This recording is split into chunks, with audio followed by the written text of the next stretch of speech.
দৈনিক কালবেলার নবযাত্রার ৩ বছর পূর্তি উপলক্ষে জমিয়ত উলামা ইসলাম বাংলাদেশের পক্ষ থেকে দৈনিক কালবেলা কর্তৃপক্ষকে আন্তরিক শুভেচ্ছা ও অভিনন্দন।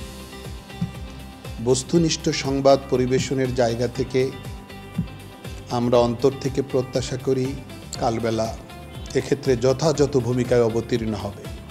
রক্তস্নাত জুলাইয়ের শুরু থেকে শেষ পর্যন্ত আমরা আন্দোলনের মাঠে ছিলাম। কালবেলার প্রচারণা আমাদের জনশক্তিকে এই আন্দোলনের সঙ্গে যুক্ত করবার ক্ষেত্রে যথেষ্ট সহায়ক ভূমিকা পালন করেছে। স্বাভাবিক কারণে আমরা চাইব যে তথ্য সন্ত্রাসকে রুখে দিতে, হলুদ সাংবাদিকতাকে প্রতিহত করতে কালবেলা বস্তুনিষ্ঠ সংবাদ পরিবেশনের জায়গায় দায়বদ্ধতা নিয়ে সামনে এগিয়ে আসবে। আমরা আগামীর বাংলাদেশে কালবেলার সুন্দর পথ চলা, বস্তুনিষ্ঠ সংবাদ পরিবেশনা এবং দেশ ও জাতির প্রত্যাশা পূরণে আরও আন্তরিক ভূমিকা প্রত্যাশা করছি।